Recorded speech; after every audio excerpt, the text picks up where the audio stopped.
Queridos amigos, iniciamos nuestro programa Ñande Yarañe en el día de hoy. Y antes imploramos la presencia del Señor que abra nuestras mentes, nuestros corazones y entendamos su voluntad en nuestra vida.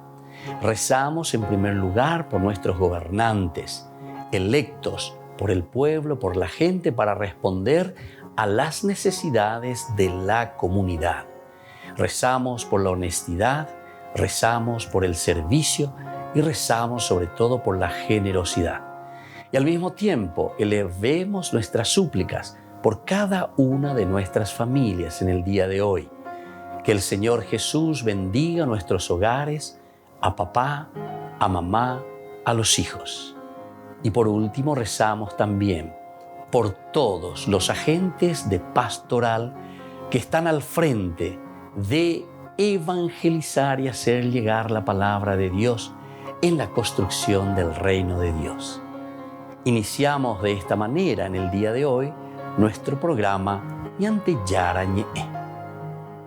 Este programa cuenta con el apoyo de la Fundación Santa Librada.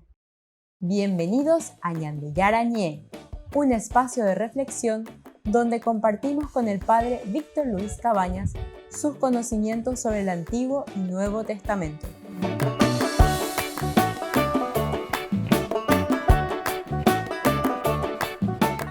Comercial San Cayetano patrocina este espacio de evangelización.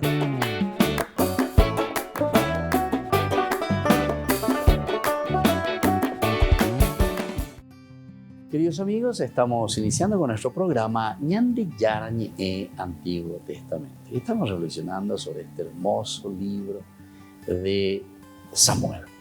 Estamos viendo estos capítulos tan interesantes, tan buenos que se nos presentan a través de la palabra de Dios. La Biblia es un libro pedagógico,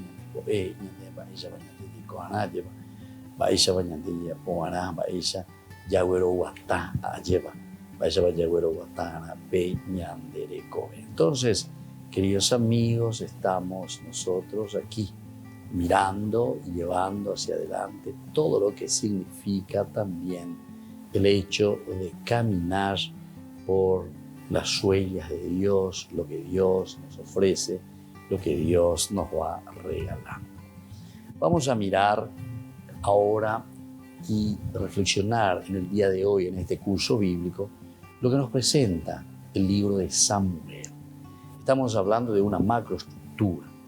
Estos dos libros, Primera Samuel, Segunda Samuel, que en realidad es una unidad, ¿verdad? Pero lo decimos así como dos tomos, tiene tres grandes actores. El primer gran actor es justamente Samuel, decíamos. Samuel es el primero, comienza con Samuel, que es muy importante su protagonismo en los primeros capítulos del primer libro de Samuel. Es el prototipo, Samuel, de los profetas. Así con Abraham y con Moisés es el prototipo. Al mismo tiempo tenemos que saber que Samuel es el último de los jueces. Después de Samuel ya tendremos reyes. Padrino poco entusiasta del giro institucional de la monarquía. Sacerdote del santuario de Silo, es decir, Samuel pasó por varias funciones importantes. Fue también sacerdote, ¿verdad?, del templo de Silo y comenzó luego allí prácticamente. Y desde allí también fue llamado y fue generado. Aná, la esposa de Elcaná, cuando estaba allí, que pide a Dios. Dice la Jera, llama él, el Señor Shamuel, Dios que escucha la súplica de Aná, los Anahuim, los pobres del Señor. Él era sacerdote también del santuario de Silo. Entre paréntesis, a propósito del culto, notamos que en Primera y Segunda Samuel asistimos implícitamente al proceso de centralización cúltico tan querido en el libro del Deuteronomio. Bueno, aquí entonces tenemos que apuntar. Con Samuel estamos encontrando todo un proceso, todo un camino, hasta que llegamos con el libro de Samuel a desarrollar en el capítulo de Samuel, el capítulo 12, del versículo 2 al 12. Vamos a mirar un poco del libro del Deuteronomio, lo que nos pide el libro del Deuteronomio en el capítulo 12, de los versículos que encontramos aquí al inicio. Primero decía que tiene que haber un santuario único. Aquí vamos a comenzar este proceso. Estos son los preceptos y las leyes que ustedes deben observar y poner en práctica mientras vivan en la tierra que el Señor les da a sus padres, le dan posesión. Dice, harán desaparecer todos los lugares de culto donde las naciones que ustedes van a desposeer sirven a sus dioses, en las montañas o en las colinas y debajo de todo árbol frondoso. Derriben sus altares, rompan sus piedras conmemorativas, prendan fuego a sus postes sagrados, destruyan las imágenes de sus ídolos y borren hasta sus nombres de aquel lugar. Pero con el Señor su Dios ustedes se comportarán de una manera distinta. Irán a buscarlo al lugar que Él elija entre todas las tribus para constituirlo morada de su nombre. Solamente allí presentarán sus holocaustos y sacrificios, sus diezmos y sus dones, sus ofrendas votivas y voluntarias, y también las primicias de sus ganados y rebaños. Allí ustedes y sus familias comerán en la presencia del Señor su Dios y se alegrarán por todos los beneficios que hayan obtenido de su trabajo, porque del Señor tu Dios te bendijo. Qué lindo esto. Entonces aquí nos está mostrando todo lo que significa esa bendición, toda esa gracia, el acercarse a Dios. Y bueno, esto es lo que nos está presentando y nos está diciendo, con el profeta por una parte, con el juez por otra parte, con el que está iniciando todo, ¿verdad? Bueno, después, a propósito del culto, aquí vemos lo central del templo, en torno al templo. Hay que hacer desaparecer todo lo demás, todo lo que va afuera del templo, no podemos dejar. Notamos entonces en el 1 y 2 Samuel, asistimos implícitamente al proceso de centralización. Anotemos eso y sepamos. Lleva el libro de Samuel, nos está enseñando, nos está ayudando a comprender la centralidad del culto tan querido en el libro del Deuteronomio. Centralidad del culto, centralidad del encuentro con Dios. Esto siempre, ¿verdad? Los libros históricos principalmente, claro, y aquí lo encontramos a Samuel, que se va a centrar en el capítulo 12, del 2 en adelante. Silo, Mishpah, Gálgala, Hebrón, clásicos santuarios locales, son suplantados con el trabajo del Arca de Sión. Todos estos son suplantados entonces con el traslado del Arca de Sión. Samuel tiene su Evangelio de la infancia, 1 Samuel, capítulo 1 al capítulo 3, en el cual encontramos los elementos tradicionales de la madre estéril, del anuncio del cántico, de acción de gracias por el nacimiento, de la vocación descrita según un curioso esquema pedagógico de etapas progresivas para la segunda vocación de Elías que encontraremos después. Volvemos enseguida con más Ñande Yarañé en Antiguo Testamento.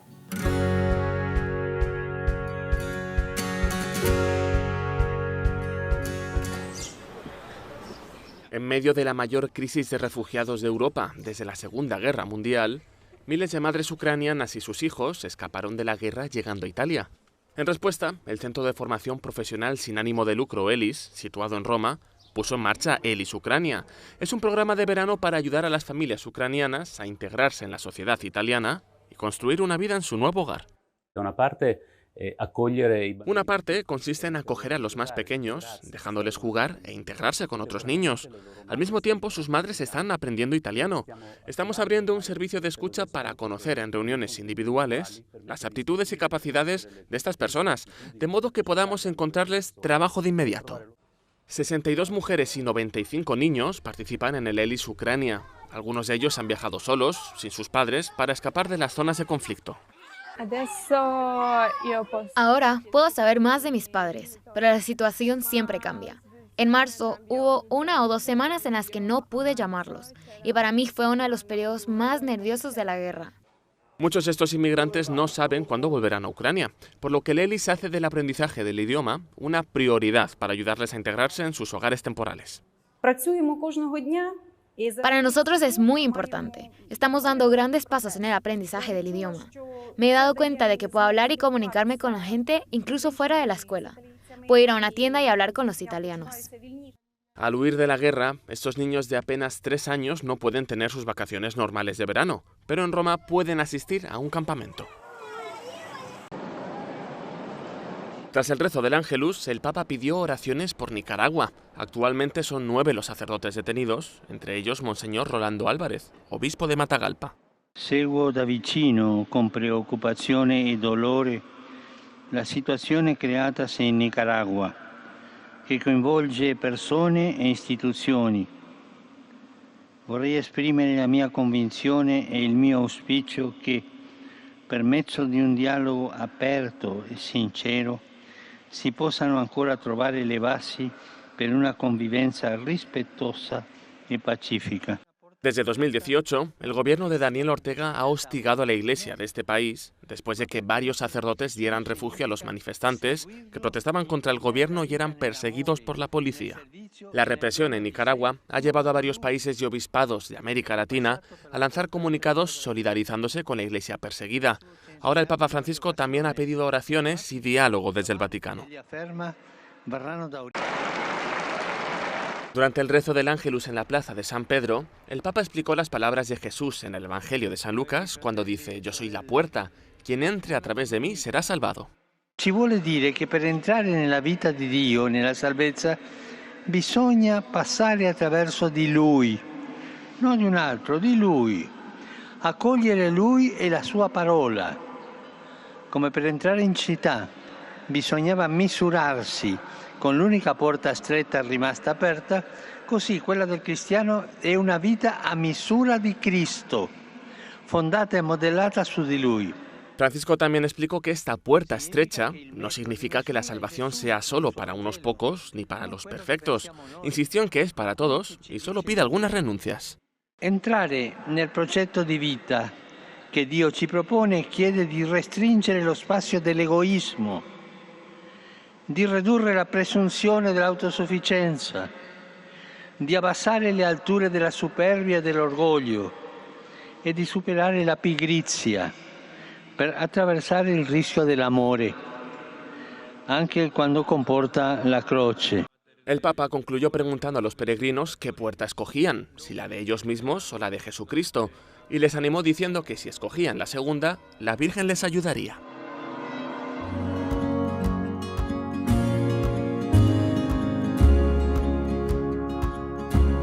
Niños, les invito a participar de nuestra catequesis de todos los días, Aprendiendo con Jesús. Desde las 18 horas nos encontramos por YouTube. No se olviden, queridos niños, que Jesús a través de su palabra nos enseña tantas cosas lindas. Y ustedes no se olviden de suscribirse y de activar la campanita. Nos vemos allí, queridos niños, Aprendiendo con Jesús.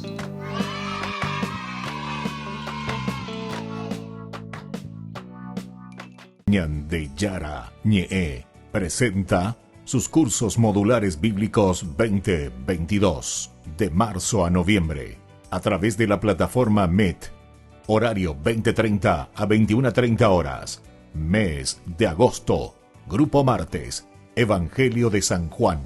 Grupo jueves, Crónicas, Esdras y Nehemías. Contactos al WhatsApp 0981 50 50 36. Aporte por cursos 40.000 guaraníes.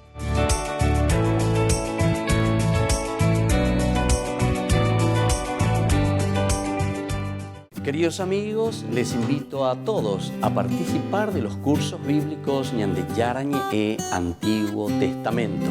A través de YouTube visite nuestra biblioteca virtual Ñande Yara Ñe'e Antiguo Testamento. Y les invito a todos a suscribirse y a activar la campanita. Nos vemos allí. Ñande Yara Ñe'e Antiguo Testamento.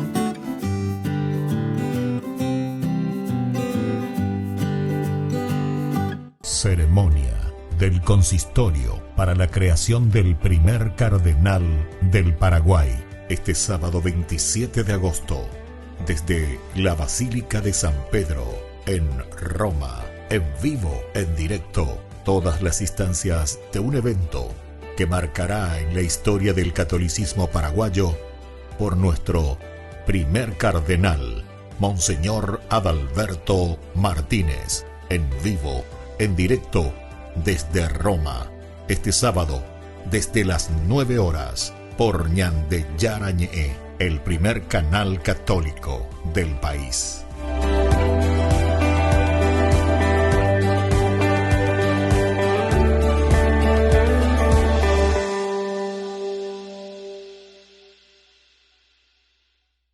Les invito a participar de nuestro programa Jóvenes para los Jóvenes en Familia. Nos encontramos todos los domingos a las 15 horas por YouTube.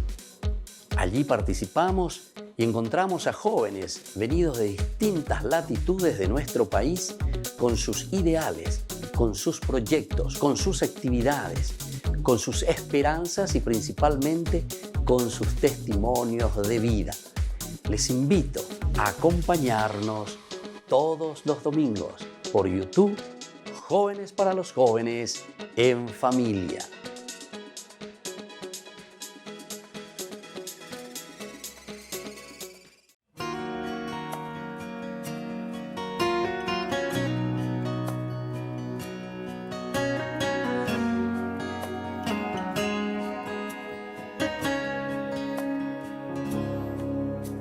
En este momento a solas contigo, Señor, no puedo decir que te amo sin pedir perdón. Y sé que no puedo mentirte a ti, mi Jesús. Tú sabes que no he perdonado, que sin razón he juzgado y maltratado a mi hermano. Rendido vengo a tus pies, a entregarte mi pequeñez.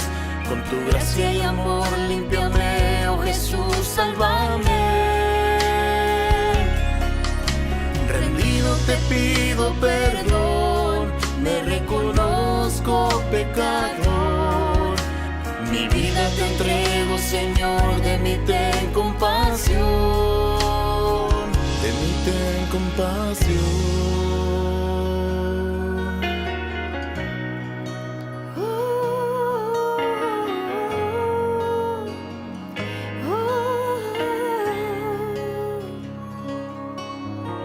En intimidad junto a ti me di cuenta, Señor, que no soy digno de tu amor porque soy pecador. Y cómo olvidar las heridas que te hice, Jesús, si por mi culpa te azotaron, con espinas te coronaron, te crucificaron. Yo te he fallado. Rendido vengo a tus pies, a entregarte mi pequeñez. Con tu gracia y amor límpiame, oh Jesús, sálvame. Rendido te pido perdón, me reconozco pecador. Mi vida te entrego, Señor, de mí ten compasión. Rendido vengo a tus pies, a entregarte mi pequeñez. Con tu gracia y amor límpiame, oh Jesús, salva. te pido perdón, me reconozco pecador. Mi vida te entrego, Señor, de mí ten compasión, de mí ten compasión.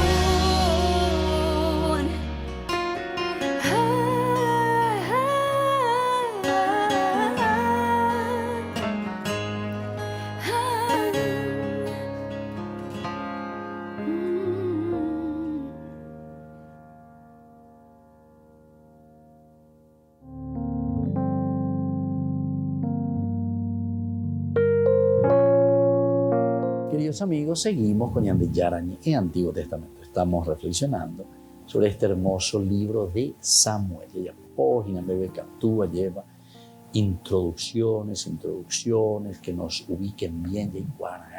Eva la Yapina, cuál es su contexto histórico, quiénes son los personajes importantes. Cuando ya estos tres personajes sobre quienes gira toda la historia de Samuel.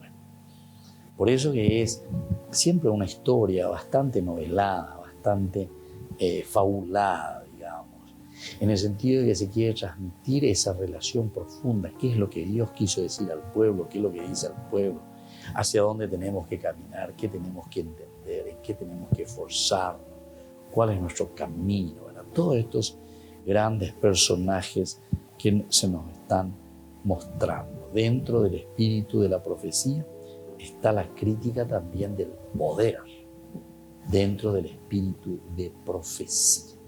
Lo que hace Samuel es criticar al poder, sobre todo según los cánones del querismo profético, que exigía coherencia entre culto y vida.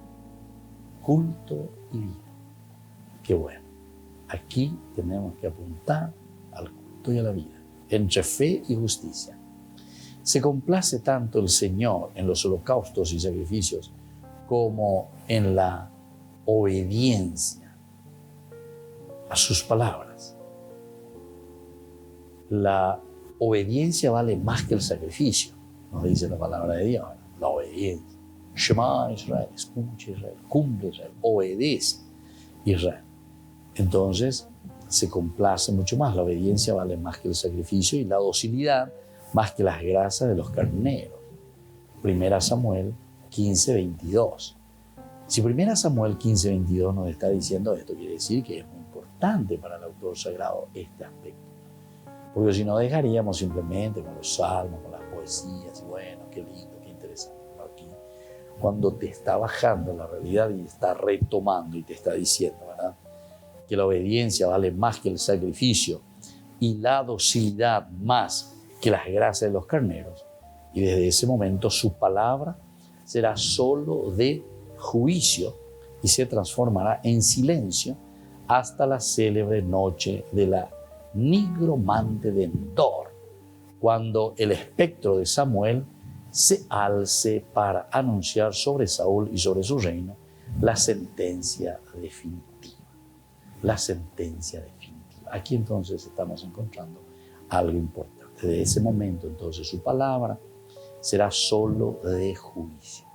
Desde ese momento. Hoy ya lleva como para mostrar. Moto vaya y cuyana veñan de la pemba, ella vaya o vaina, moto vaya o vaina. Y se transformará en silencio. En silencio. Entonces es un observante, es un acompañante hasta la célebre noche de la nigromante de Endor, cuando el espectro, ¿verdad?, de Samuel se alce para anunciar sobre Saúl y sobre su reino la sentencia definitiva. Qué lindo entonces, ¿verdad?, todo esto, cómo el autor sagrado lo va pensando, lo va elaborando, lo va haciendo. Luego aparece la segunda figura. La primera es la figura de Samuel, que termina de esa manera como dijimos. La de Saúl es la segunda figura. Es la otra figura central del relato.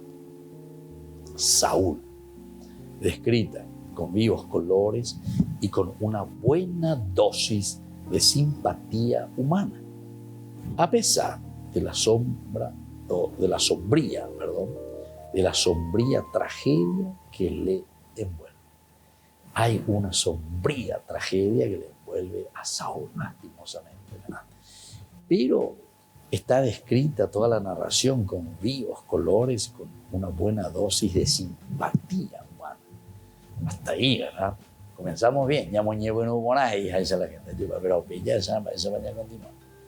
Mas no es el héroe solitario imaginado en la homónima tragedia de algunos autores que hacen, ¿verdad? Y que escriben.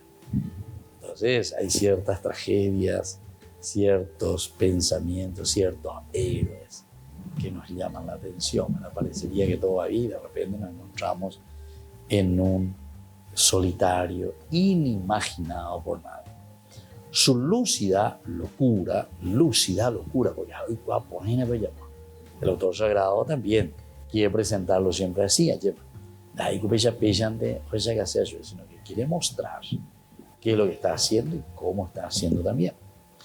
El contraste no solo maníaco, sino político con David, al que sin embargo está ligado por vínculos de simpatía y de parentesco. Su crepúsculo desolado, buscando consuelo en la magia, el fin de un abrazo suicida con su misma espada plantada en el suelo.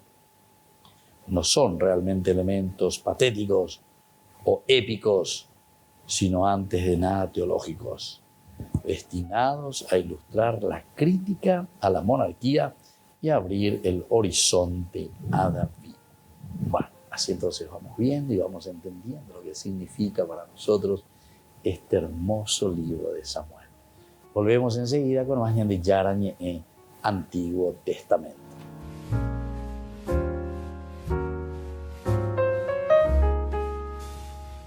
Amigos de Ñande Yarañé, les invito a participar todos los días de la Santa Eucaristía a las 6 de la mañana por nuestra plataforma YouTube, Ñande Yarañé.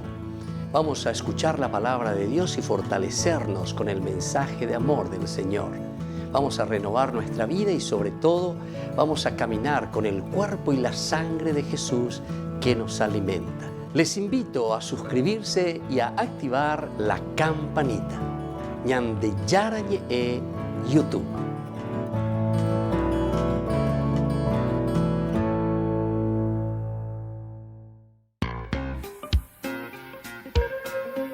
En la ciudad de Luque, la economía se llama Supermercado San Cayetano. Compruebe sus precios bajos en productos cárnicos de primera calidad.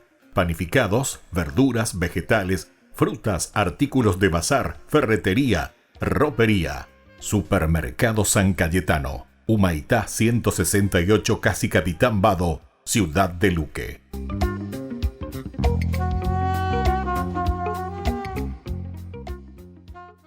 Queridos amigos, ¿quieren conocer los libros del Nuevo Testamento? Les invito a través de nuestra biblioteca digital por YouTube, Ñande Yarañé Nuevo Testamento. Ya hemos desarrollado los libros de San Marcos, San Mateo y ahora estamos comenzando el libro de San Lucas. Les invito a suscribirse y a activar la campanita. Nos vemos allí.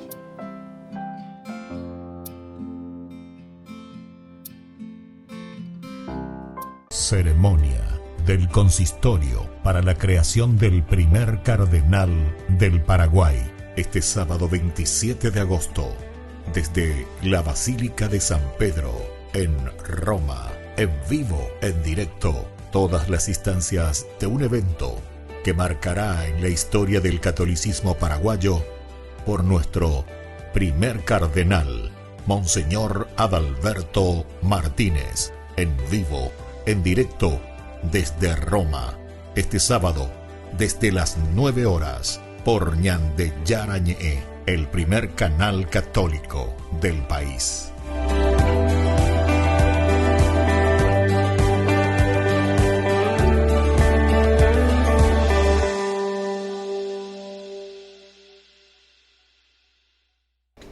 Les invito a formar parte de la Fundación Ñande Yarañé. Con su aporte nos está ayudando a la evangelización de las familias. Sus aportes lo pueden hacer a través de Giros Tigo y también a través de la cuenta de la Fundación Ñande Yara Ñe. Que el Señor Jesús les bendiga y multiplique su generosidad.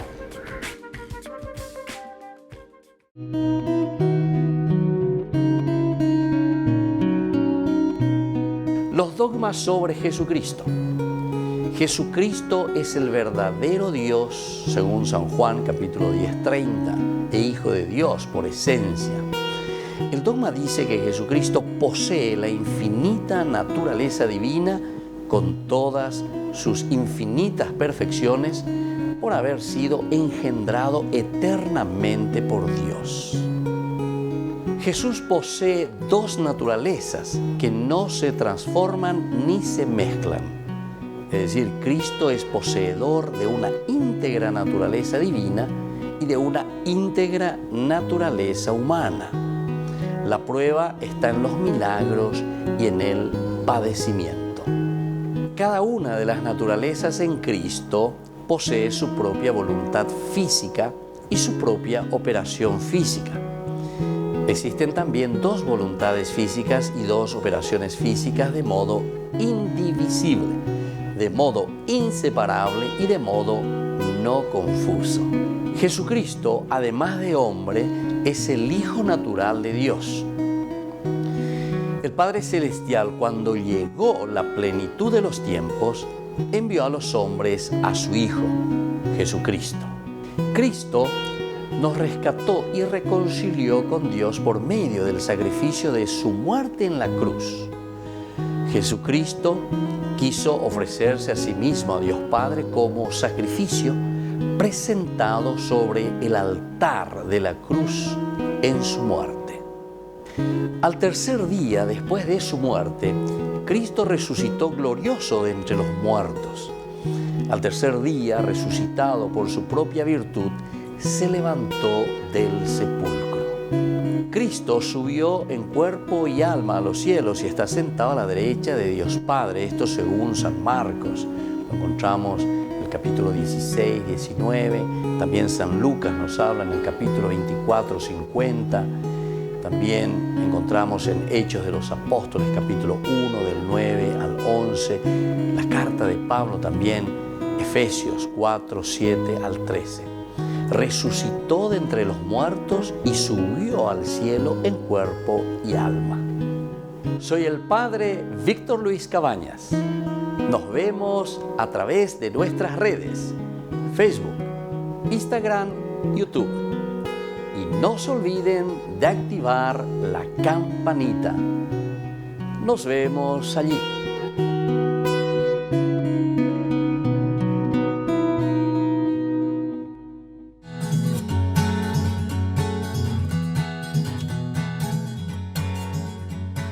Queridos amigos, seguimos con Ñande Yara Ñe, Antiguo Testamento. Estamos reflexionando sobre este hermoso libro de Samuel, lo que nos va diciendo poco a poco, capítulo a capítulo, versículo a versículo, cómo lo encontramos y cómo lo vamos viendo.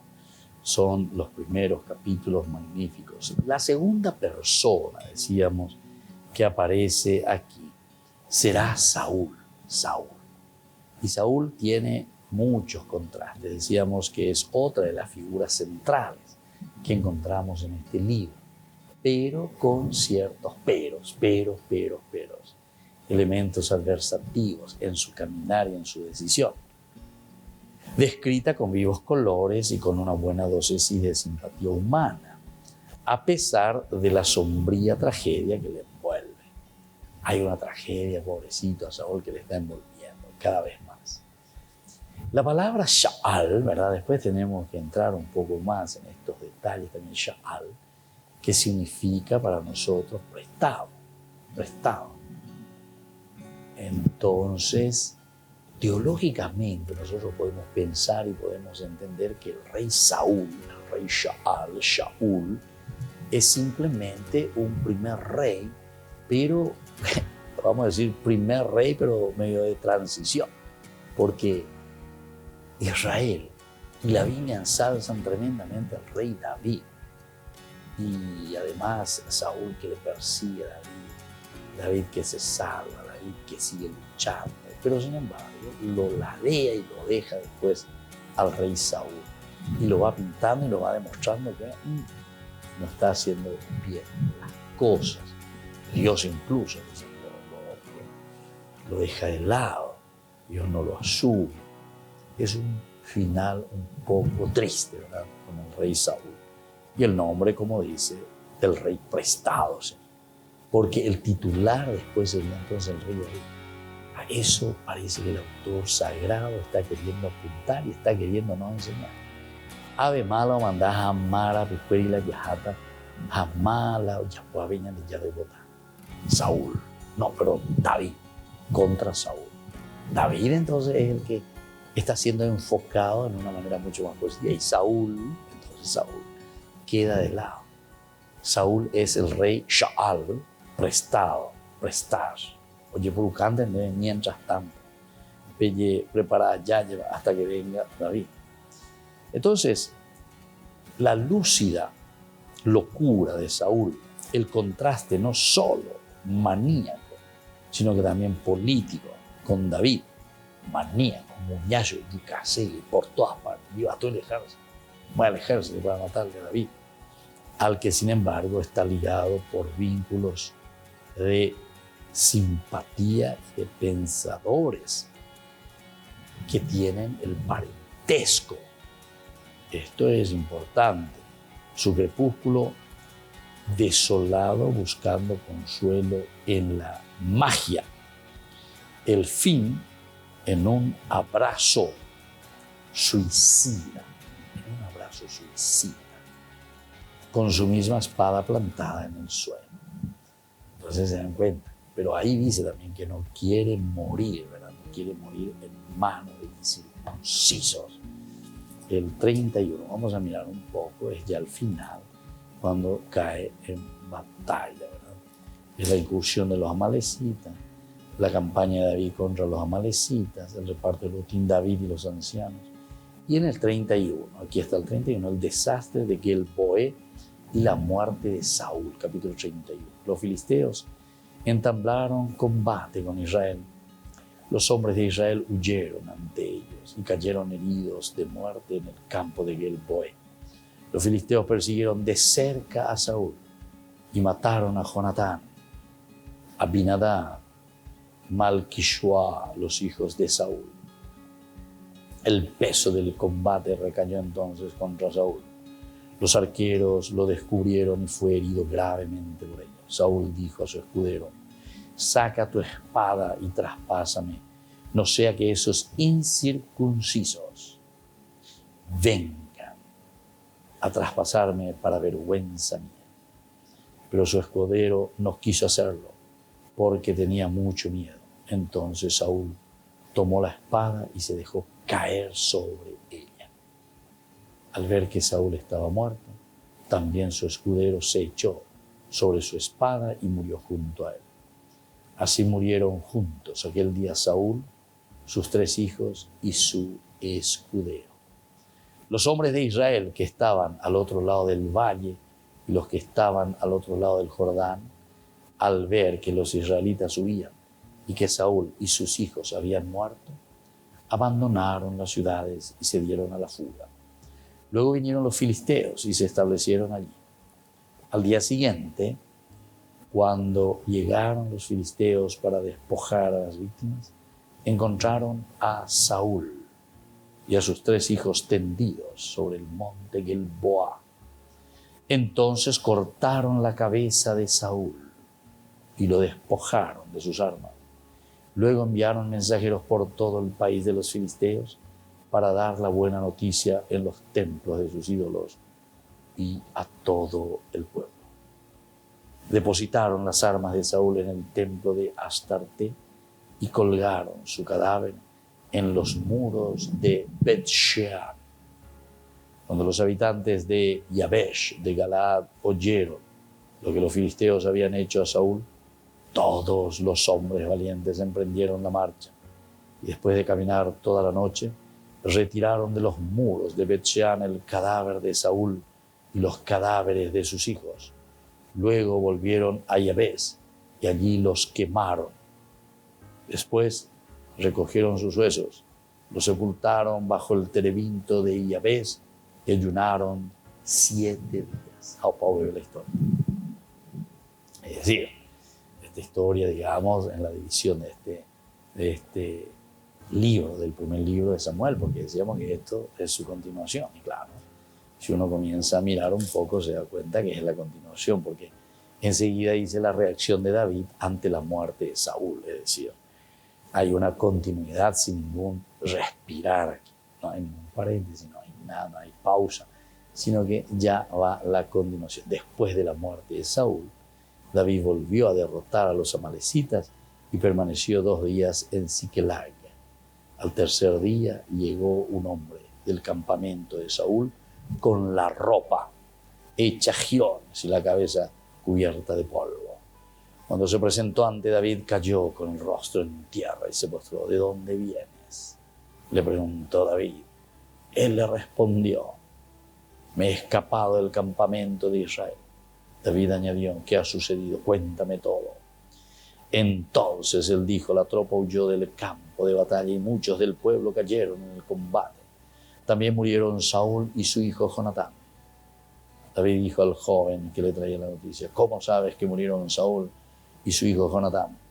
El joven respondió: yo estaba por casualidad por el monte Gelboe y de pronto vi a Saúl apoyado en su lanza, mientras los carros y los caballos lo perseguían de cerca. Al darse vuelta me vio y me llamó. Aquí estoy, le dije. Él me preguntó: ¿quién eres? Yo le respondí: soy un amalecita. Luego me dijo: acércate a mí y mátame, porque siento el estertor de la muerte, aunque todavía estoy con vida. Yo me lancé contra él y lo maté, porque sabía que no podría sobrevivir a su derrota. Enseguida le quité la diadema que tenía en la cabeza y el brazalete que llevaba en el brazo, y aquí se los traigo a mi señor. Entonces David rasgó sus vestiduras, y lo mismo hicieron todos los hombres que estaban con él. Se lamentaron, lloraron y ayunaron hasta el atardecer por Saúl, por su hijo Jonatán, por el pueblo del Señor y por la casa de Israel, porque habían caído al filo de la espada. David preguntó al joven que le había traído la noticia: ¿de dónde eres? Él respondió: soy el hijo de un forastero amalecita. David le dijo: ¿y cómo te has atrevido a extender tu mano para matar al ungido del Señor? Luego llamó a uno de los jóvenes y le ordenó: acércate y mátalo. El joven le asestó un golpe mortal mientras David decía: que tu sangre recaiga sobre tu cabeza, ya que tu misma boca testiguó contra ti, cuando dijiste: yo he dado muerte al ungido del Señor. Bueno, en fin, aquí encontramos cosas un poco contradictorias, pero en fin, son situaciones, ¿verdad?, de los relatos y de las tradiciones, y como siempre recordemos que detrás de todo esto hay una enseñanza pedagógica. Volvemos enseguida detrás de Ñande Yarañe en Antiguo Testamento.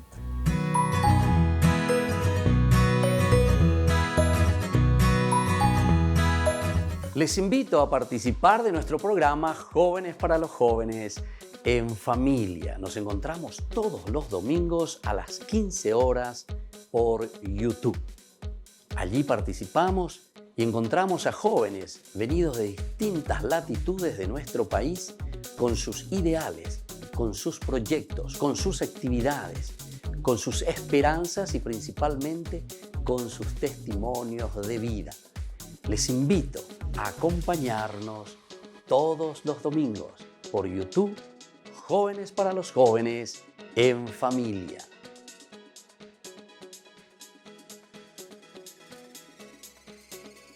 Ñande Yarañe presenta sus cursos modulares bíblicos 2022 de marzo a noviembre a través de la plataforma Meet, horario 20:30 a 21:30 horas.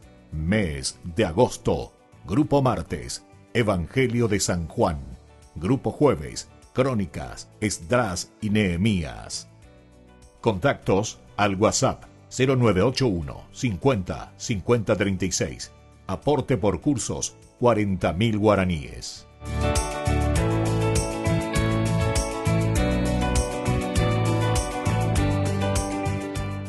Niños, les invito a participar de nuestra catequesis de todos los días, Aprendiendo con Jesús. Desde las 18 horas nos encontramos por YouTube. No se olviden, queridos niños, que Jesús a través de su palabra nos enseña tantas cosas lindas.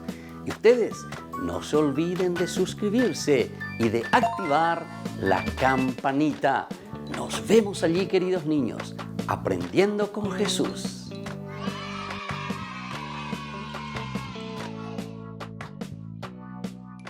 Queridos amigos, les invito a todos a participar de los cursos bíblicos Ñande Yarañe Antiguo Testamento. A través de YouTube, visite nuestra biblioteca virtual Ñande Yarañe Antiguo Testamento. Y les invito a todos a suscribirse y a activar la campanita. Nos vemos allí. Ñande Yarañe Antiguo Testamento.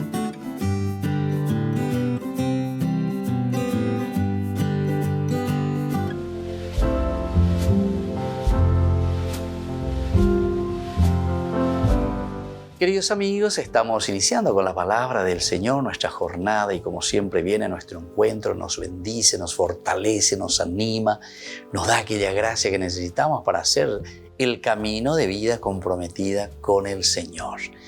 Leemos la primera carta que escribe San Pablo a los Corintios, capítulo 1, del 17 al 25. Idea central y motif: predicamos a Cristo crucificado.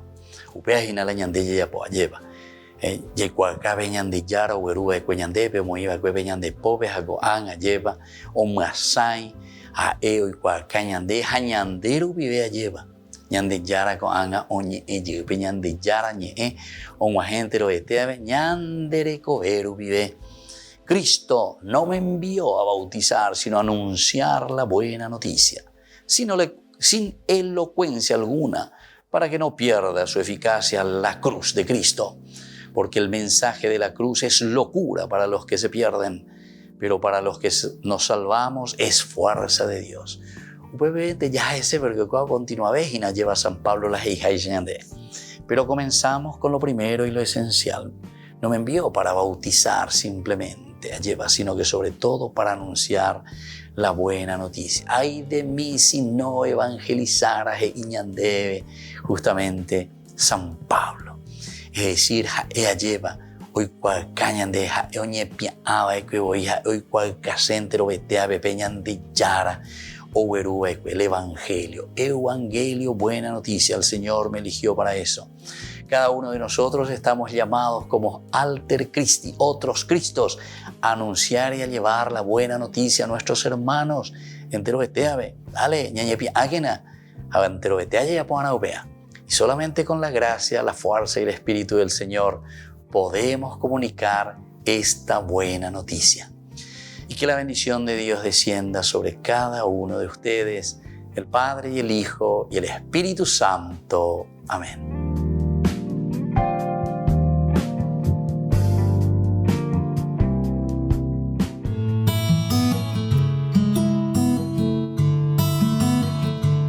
¿Qué significa la palabra católico?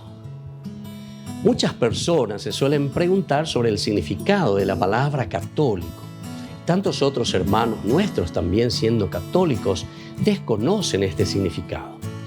El origen de la palabra católico proviene del griego katolikos, que se latinizó luego en católicos. Significa universal, que en sí mismo significa en relación a, o lo que afecta al mundo entero, o lo que se refiere a la gente en general.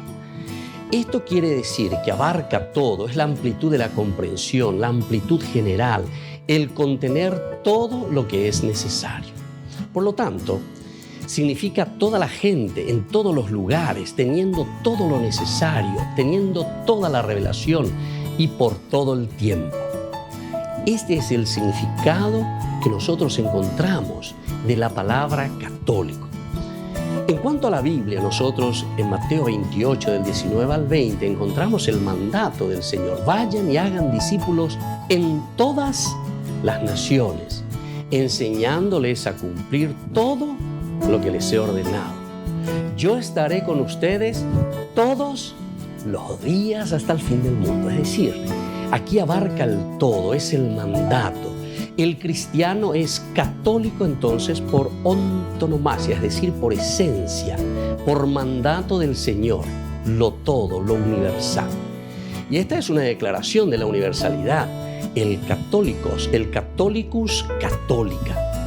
San Agustín, uno de los grandes padres de la Iglesia y de los grandes pensadores, en su carta a Vicencio presenta que él no solo argumenta por el nombre, ¿verdad? No afirmo, dice, sino que la Iglesia de por sí debe extenderse a través de todo el mundo, simplemente porque la Iglesia, dice, la comunidad es católica, es decir, el mandato del Señor a anunciar la noticia a todos. Y él decía, pongo mi prueba de su difusión en las promesas de Dios y en los oráculos de la Sagrada Escritura. Pero San Agustín al mismo tiempo deja bien claro que la sugerencia de que la Iglesia fue llamada católica fue debido a que la Iglesia observaba todos los mandamientos de Dios y administraba todos los sacramentos de la Iglesia de la comunidad. Y esto sobre todo se origina en tiempos de los donatistas. Estos ya eran sectarios, y da a entender que esta era una opinión con la que él mismo se debatía. Una vez más entonces, la demostración de la unidad de la Iglesia construida sobre una base dogmática es fundamental. Y entonces cada uno de nosotros debe remitirse verdaderamente a el significado profundo y verdadero de este mandato del Señor. Entonces nosotros nos preguntamos por qué somos católicos y qué nos diferencia de los protestantes. Tal como mencionamos, la Iglesia fue fundada por el mismo Jesucristo, nombrando a Pedro como cabeza de la Iglesia, siendo los papas llamados sucesores de Pedro. Y aquí está entonces la institucionalidad, pero de una universalidad. Él mismo ha venido entonces a nombrar, a formar y a enviar a una iglesia que debe ser siempre católica, como decíamos, por antonomasia. Significa por esencia. Soy el Padre Víctor Luis Cabañas. Nos vemos a través de nuestras redes, Facebook, Instagram, YouTube. Y no se olviden de activar la campanita. Nos vemos allí.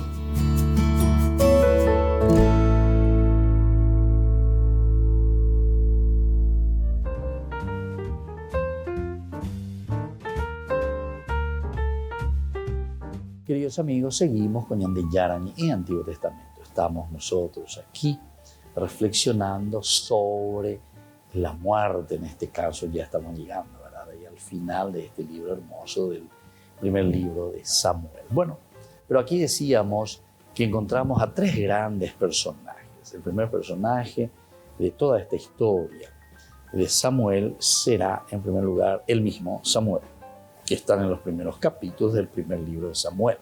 Luego tenemos a Saúl. Saúl, que es la otra figura preponderante, importante dentro de este libro. Es una figura central del relato, descrita con vivos colores y con una buena dosis de simpatía humana, a pesar de la sombría tragedia que le envuelve. Cómo termina, en qué situación Saúl. Mas no es el héroe solitario imaginado en la homónima tragedia, ¿verdad? Su lúcida locura. El contraste no solo maníaco, sino político, con David. Lo persigue, lo quiere matar, al que sin embargo está ligado por vínculos de simpatía y de parentesco. Su crepúsculo desolado, buscando consuelo en la magia. El fin en un brazo suicida, con su misma espada plantada en el suelo. No son realmente elementos patéticos o épicos, sino antes de nada teológicos. Eso es lo que queríamos entender, ¿verdad?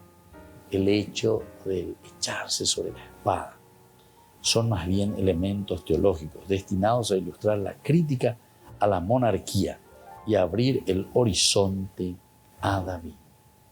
Abrir el horizonte a David. Y es justamente en conexión con el advenimiento de la monarquía que tiene él su primera y desafortunada realización, donde Saúl reviste una importancia particular. Es Saúl, ¿verdad?, el que está allí. Como queda dicho, el nacimiento de la monarquía está representado en 1 Samuel de acuerdo con dos registros opuestos y discordantes. El primero, antimonárquico, es paradójicamente conservador y nostálgico. Y está presente en 1 Samuel 8, 1, 22, 10, 17, 25, 12, 15. Se trata de una acerba crítica a la nueva institución, formulada en perspectiva profética y deuteronomista, pero anclada en el hecho histórico de la antigua estructura tribal, que perdurará en formas diversas incluso en épocas sucesivas. La novedad monárquica es vista como una veleidad del pueblo infiel a Dios y cansado de su reino justo. Es vista como imitación idolátrica de los otros pueblos gobernados justamente con regímenes monárquicos. Samuel insiste en que Dios es el único rey de Israel y su único intermediario visible es el profeta. Renunciar a esta estructura significa quitarle la confianza a Dios para atribuírsela a un hombre y por tanto confiar la jerarquía de la justicia a un individuo despótico y prepotente. Iluminadora en este sentido es la Carta de los Derechos Reales proclamada por Samuel, capítulo 8 del 11 al 18. En ella resuena continuamente el pronombre posesivo de tercera persona, porque todo lo que era de la tribu es ahora suyo, del rey absoluto, como eran justamente todos los soberanos de Oriente. Los derechos reales legalizan en la práctica lo que prohibían el 9º y 10º mandamiento. Los 3 capítulos fundamentales de la propiedad tribal, la familia, las tierras y los productos quedan sometidos a la depredación legal del fisco real, y al final Israel es descrito como cuando era un pueblo esclavo en Egipto y clamaba a Dios para que lo liberara. ¿Se dan cuenta? Qué interesante, ¿verdad? Porque cuando en el capítulo 8 le escribe y le dice, yo les voy a decir cuáles son los fueros del rey. Aquí dice directamente, no te dice no robarás, ¿verdad? Pero está diciendo todo, porque queda todo en manos del fisco, del rey. De cierta manera es un gran robo, ¿verdad? No robarás, pero sin embargo están robando. Entonces eso no se puede negar. Y esto es lo que está queriendo dar a entender el autor sagrado. O por lo menos el autor sagrado que tiene, este grupo, que tiene contra su pensamiento toda la cuestión de la monarquía. Y más aún, con esto lo que está haciendo es decir, volvemos de nuevo a la esclavitud. Estamos volviendo a Egipto. Israel es descrito como cuando era un pueblo esclavo en Egipto y clamaba a Dios para que lo liberara. Qué interesante, ¿verdad? Detrás de todo esto, cómo volvemos a releer, es una virtud. Pero ya cayó de verdad. A mí no lo que ñanderejeina, la ñandeu peña puno, ñande ya estamos a pecuericuera, a ñande pregunta ya vereco, el rey. Monda atira, o mía pregunta ya por ajapa, o monita la ñande, la yicuera, ñande me embucuera, o mía, o mocane un bate yuca, un bapo de yucuera, jamás, guana, a yucuera, guana, no es a favor del pueblo, sino que simplemente para enriquecerse ellos mismos. A esta versión se justapone en el relato una serie de páginas en los cuales se exalta el nuevo régimen como una innovación providencial beneficiada por Dios. Aquí vamos a poner un nuevo régimen, una nueva manera de pensar y de actuar. Es esta la orientación más laica y progresista que quería reestructurar el poder sacerdotal religioso. Entonces, están detrás de esto, ¿verdad? Queremos reestructurar, queremos ver, queremos entender. Y eso es lo que vamos a hacer ahora. Eso están diciendo, ¿verdad? Y por lo tanto, asegurar a través de la línea dinástica una continuidad de poder, mientras que la unificación de las tribus bajo un gobierno central haría más sólido el Estado contra los asaltos hostiles. Bueno, aquí tenemos las dos versiones, los que están a favor y los que están en contra. Lo vamos a seguir entonces nosotros aquí reflexionando más con nuestros próximos encuentros. Por ahora yo les dejo, queridos amigos, les dejo la bendición del Señor y vamos profundizando este libro maravilloso. Siempre vamos a tener dos posiciones, en nuestra vida es siempre así, pero tenemos que hacer una opción. Aquí estaba la línea a favor de la monarquía y estaban los que estaban en contra de la monarquía. Les dejo la bendición del Señor, el Padre, el Hijo y el Espíritu Santo. Amén. Y hasta la próxima con más Ñande Yara Ñe, Antiguo Testamento.